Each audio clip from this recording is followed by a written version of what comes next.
How's it going, guys? It's Red, and in this video I'm going to be showing you guys a super powerful high difficulty knife hybrid setup that you guys can be using right now in Back 4 Blood. But before we get into that, if you're new here to the channel, make sure to leave a like on this video and subscribe for more awesome Back 4 Blood content just like this. Also, make sure to check out the link to my Discord server. It's going to be down in the description below. You guys can use it to find teammates to play Back 4 Blood with, so if you guys are in some dire need of teammates, make sure to come check out the Discord server. And without further ado, I hope you guys enjoy the video.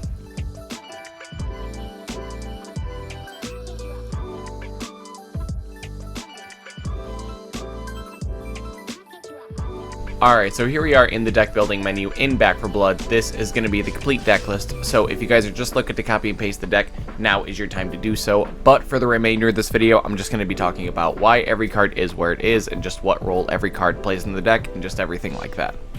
Now, the goal of this deck is to get the advantages of both being a gun deck and a melee deck at the same time. Now, how we're going to be doing that is by using the card Combat Knife, which is going to turn our regular melee into a combat knife that counts as a melee weapon. And for those of you that don't know, when you go to melee, it actually doesn't interrupt your reload animation, so we can basically just shoot all the bullets out of our gun and then just spam this combat knife right at anything that's right in front of us until our gun is, obviously fully loaded again, and then we can just rinse and repeat this over and over. So obviously in the number one spot we have Combat Knife, because this is just the entire build around for the deck, and the deck obviously just doesn't work without it. Now in the number two spot we have Face Your Fears, which says we gain 2 temporary health whenever we kill a Ridden within 2.5 meters. And in this deck, this card just essentially says whenever you kill a Ridden with your Combat Knife, you are going to get 2 temporary health. And obviously we plan to use the Combat Knife quite often, so this seems like a very strong card. That's why it's all the way up here at the top of the deck. Now, at number 3 we have Patient Hunter, which says every 0.75 seconds we ADS, it increases our bullet damage by 10%, stacking up to 3 times.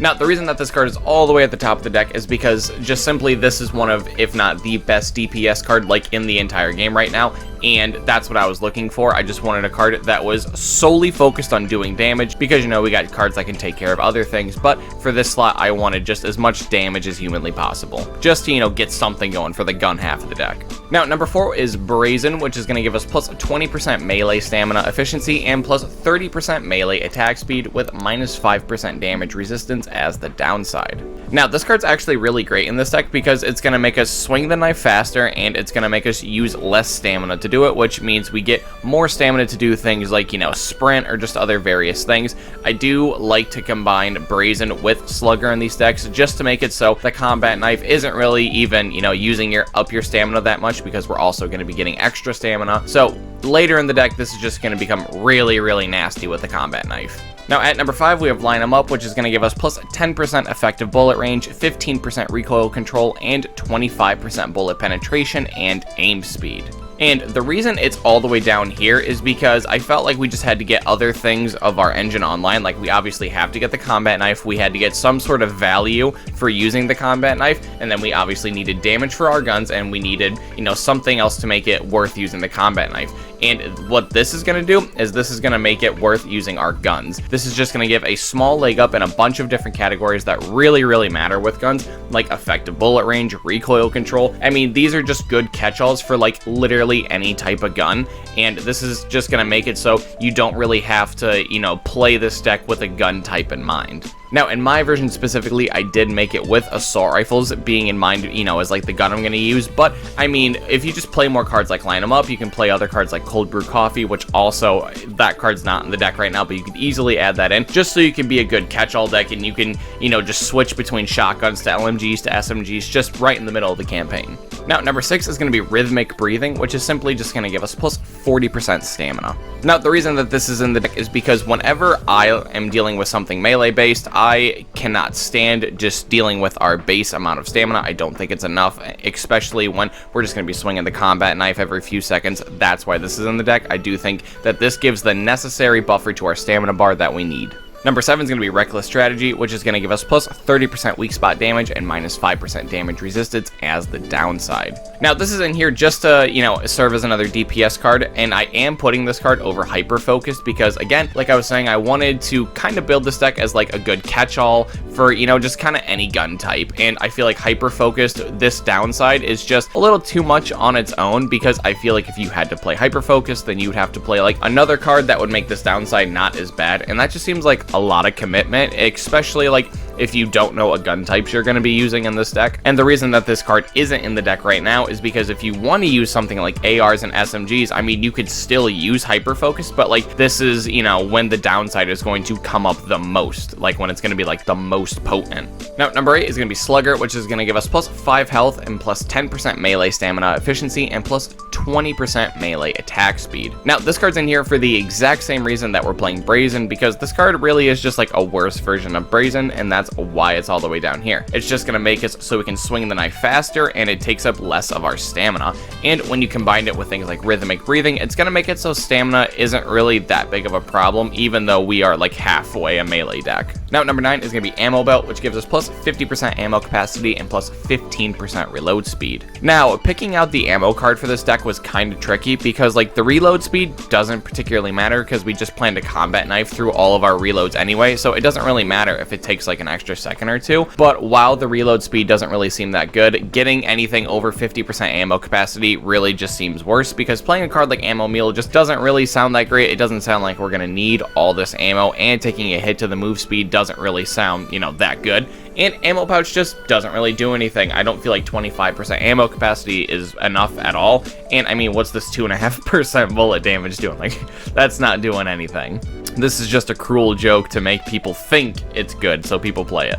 Now, number 10 is going to be High Vis Sights, which is going to give us plus 30% aim speed. And like I was saying earlier, I did build this deck with assault rifles in mind, so I put a few cards in there, specifically cards like High Vis Sights, cards like Tactical Vest, that I knew were going to synergize with assault rifles specifically, because just they don't really have the fastest aim speed. But if you plan to, use something like SMGs beforehand, or just something else that has a quicker ADS, this is obviously a card that you don't have to play, but this is a card I would highly recommend you use if you, commonly use things like assault rifles and LMGs and stuff like that.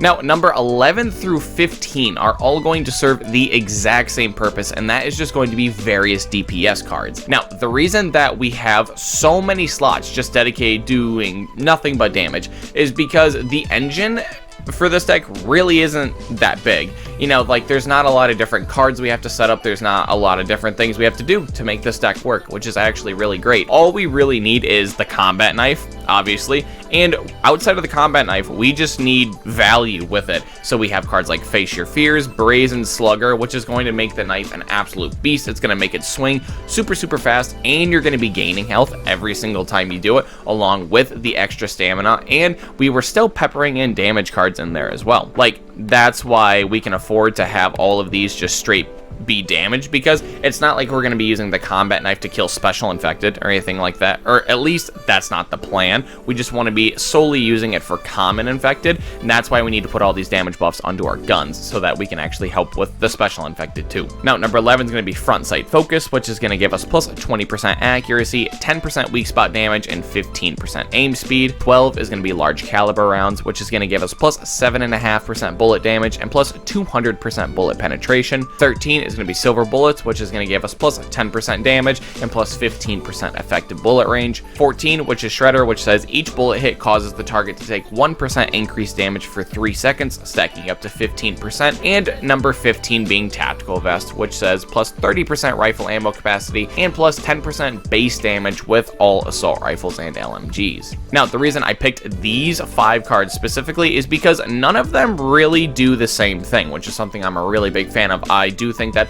all of these cards really hone in on like different categories that is just going to make the deck really well-rounded. Like once we get there, this card focuses on weak spot damage and accuracy, which none of these other cards do. This card, I mean, obviously some of the cards give us bullet damage, but we're not going to complain about that. Large Caliber Rounds gives us bullet penetration. This one gives us effective bullet range. This just gives us a lot of damage. Like this is just going to guarantee that nothing is going to live for more than 15 bullets against us. And this one gives us more ammo and more damage. Well, that's going to do it for the video, guys. Make sure to leave a comment down below telling me any deck changes that you guys would make, and as always, if you happen to enjoy the video, make sure to leave a like and subscribe to my channel for more awesome Back 4 Blood content, just like this. Also, make sure to check out the link to my Discord server. It's going to be down in the description below. You guys can use it to find teammates to play Back 4 Blood with, so if you guys are in some dire need of teammates, make sure to come check out the Discord server. And until next time, it's been Red, and I'll see you guys in the next video.